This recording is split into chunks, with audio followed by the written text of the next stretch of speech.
Hello, it's Jam again, and I wanted to talk about my design process for my persona and how I make being a self-insert kind of work.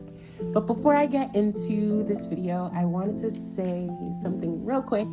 Thank you all for the very nice messages you left on my last video of me talking. They motivated me to make more videos and come up with more video ideas, and I want to do more content that's sort of like this, with me talking about my design process and just sort of explaining things, because I feel as though some of the stuff I make is kind of hard to explain or kind of hard to understand without context. So I hope these videos can give you context to how my story is sort of going, and maybe it'll inspire you to make your own story. I also wanted to say that I have been meaning to make this video for a long time, but I got sick the day I was supposed to sit down and actually record the videos that I wanted to record. So I just recently got better. My throat recently got better. So if I still sound a little sick, that's probably why. I'm very allergic to tree pollen. But with that being said, let's get into the actual video, shall we? Yeah, all right, let's go. I think I've already made a video sort of explaining where my persona sort of came from and where the idea of my persona came from. It was in my anniversary video. If you haven't watched that, here's the basic summary. My persona came from a nickname that my close friends gave me, and ever since then I wanted to make a character based off of that nickname, and that's basically where Jam came from. He's a little version of me, basically a manifestation of my creativity. While I was making Jam, I struggled with giving him clothes because I didn't know what clothes to give him.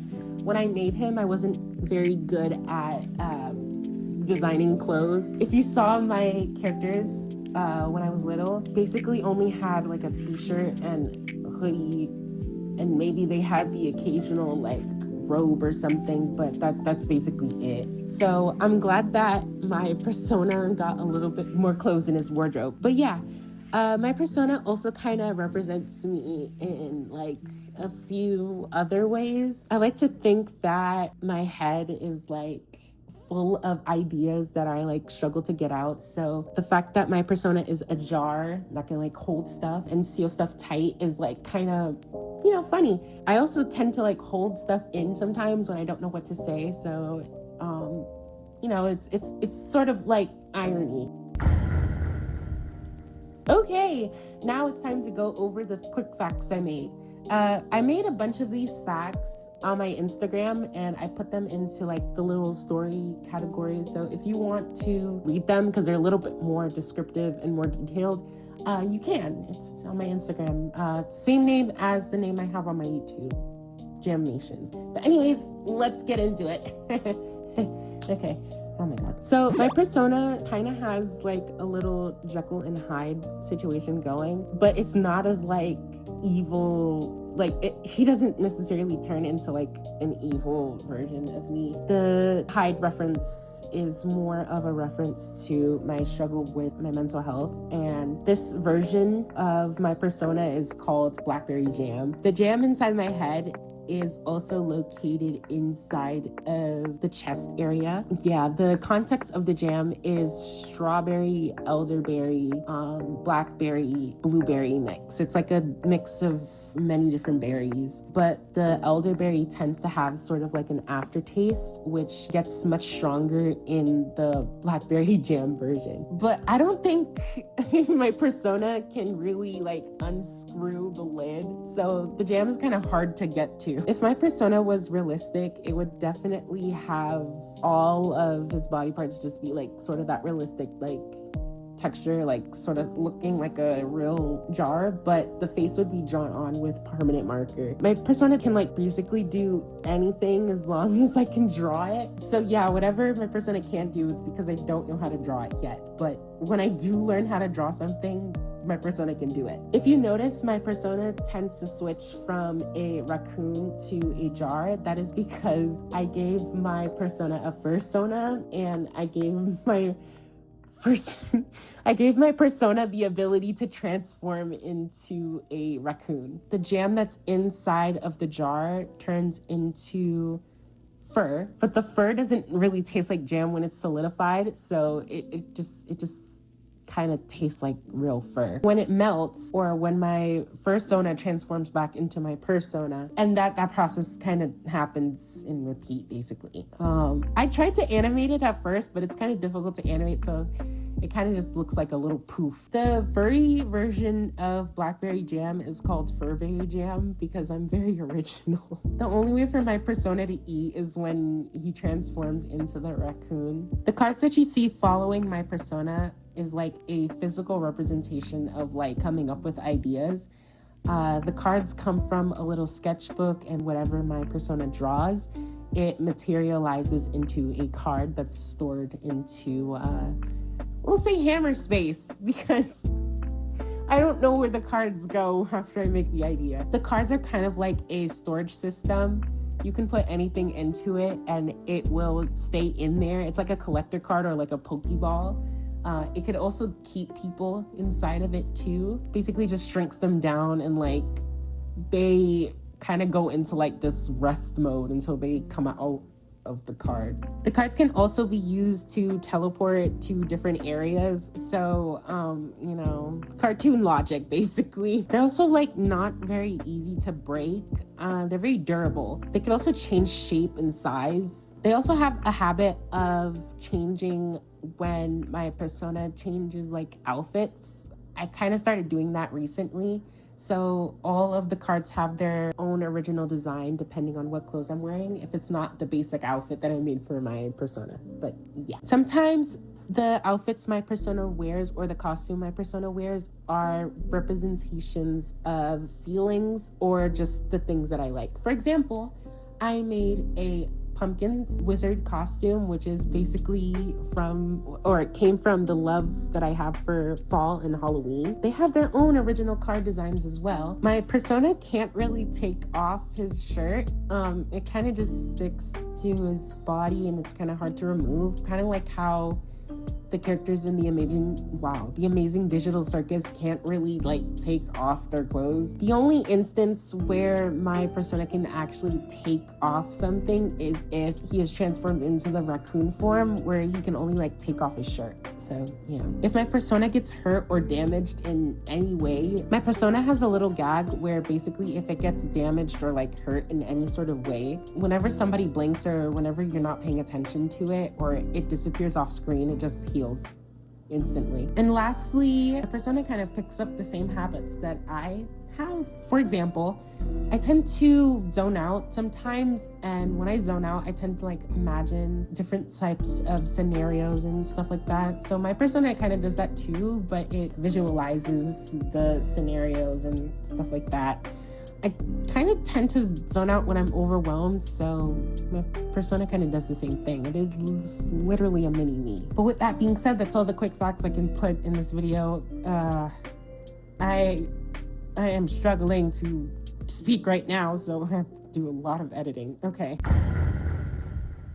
What does my persona do? And where does the whole self-insert aspect come in? To put it simply, my persona does whatever I do, but from my OC's perspective. So you are basically looking at everything I do through my OC's eyes.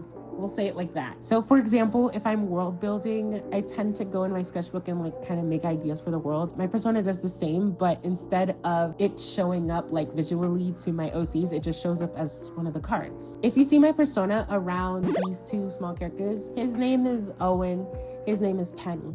Penny is the pencil, Owen is the eraser. My persona babysits them, but it's not necessarily babysitting because it is kind of just an excuse for me to do silly things with them outside of their story. But I think now would be a good time to sort of give a brief summary of what blank space is. The next video that I hope will come out will sort of go over what blank space is and sort of who the characters are in there. But Yeah, to summarize what blank space is, it's a little pocket dimension that my persona sort of stays in. It's like a giant canvas. I can do anything I please in there. I can make whatever I need to and keep whoever I need there to sort of organize stuff. It's like a giant organization brainstorm bubble thing. I made a comic basically going over what blank space is like, and I posted it on my Insta and TikTok. So if you want to read the comic, you can. I use blank space to sort of give my characters like an opportunity to interact with characters they wouldn't interact with before. Or I use blank space as like a way to put my characters in fun scenarios, especially with Penny and Owen. That's why I made the whole babysitting scenario. But with like my other OCs, how they get there or how they get into blank space is kind of like simple. They kind of just wake up there or teleport there randomly. I made an animation about how like Marcia just randomly appeared one day. When one of my characters enters blank space, their minds are basically split into two. So they keep their past memories and like their identities intact, but whatever memories they make in blank space stays in blank space until they return. This keeps them from having sort of like an inconsistency or having like plot holes when they go back to their original story. And it gives me the excuse to just make random scenarios and what if scenarios in blank space while the lore or the original story isn't changed in any sort of way. Hopefully that makes sense. That's the simplest way I can sort of explain that. And it is the best way I can explain that. The whole blank space comic or the whole blank space series that I'm making is sort of just what goes on in blank space. So it shows off all the scenarios and how my persona basically interacts with my OCs. I guess the struggle of my persona or the struggle that kind of go through is keeping what I do or what I work on, or the fact that all the characters there are basically my creations, a secret from my characters is like, yeah, that's the biggest struggle there. It's like giving someone a mental crisis. It's like it's not worth it. And even though they're kind of my creations and I can erase their memories, I kind of just don't want to. So that's kind of the whole dilemma with blank space and what the story is basically going over, and how my persona works as a great self-insert. I'll go more into detail when I actually make the video concerning the medieval waiting crew, or the characters that are in blank space. And I'll introduce who the characters are in that video as well, so you'll get to know who they are and how their original story will go. So yeah, it's kind of funny how blank space is kind of like a good representation of how I feel. My persona, like I said like a bunch of times before, it's basically a mini me. So everything I go through, my persona knows or goes through as well in its own way. One of the habits, or another habit that I didn't include in the whole facts section, is that my persona tends to self-isolate because of the fact that he is trying to not reveal to the characters that they're basically just creations. Yeah, my persona tends to like self-isolate, keep like distance from my characters, and I want to do that as well, because like going over how my characters are creations is like a lot. I don't really think I'll be able to do that. So just like how it's hard to think of a scenario where that like happens, my persona also just doesn't do that. It's also kind of funny because I tend to self-isolate and create stuff on my own as well. I'm not necessarily great at talking with other people or socializing, sort of going over like my thought process for my characters with someone like in person. I find it very hard, and that's why I also kind of found making this video hard, because I didn't know how to explain anything I was working on until today.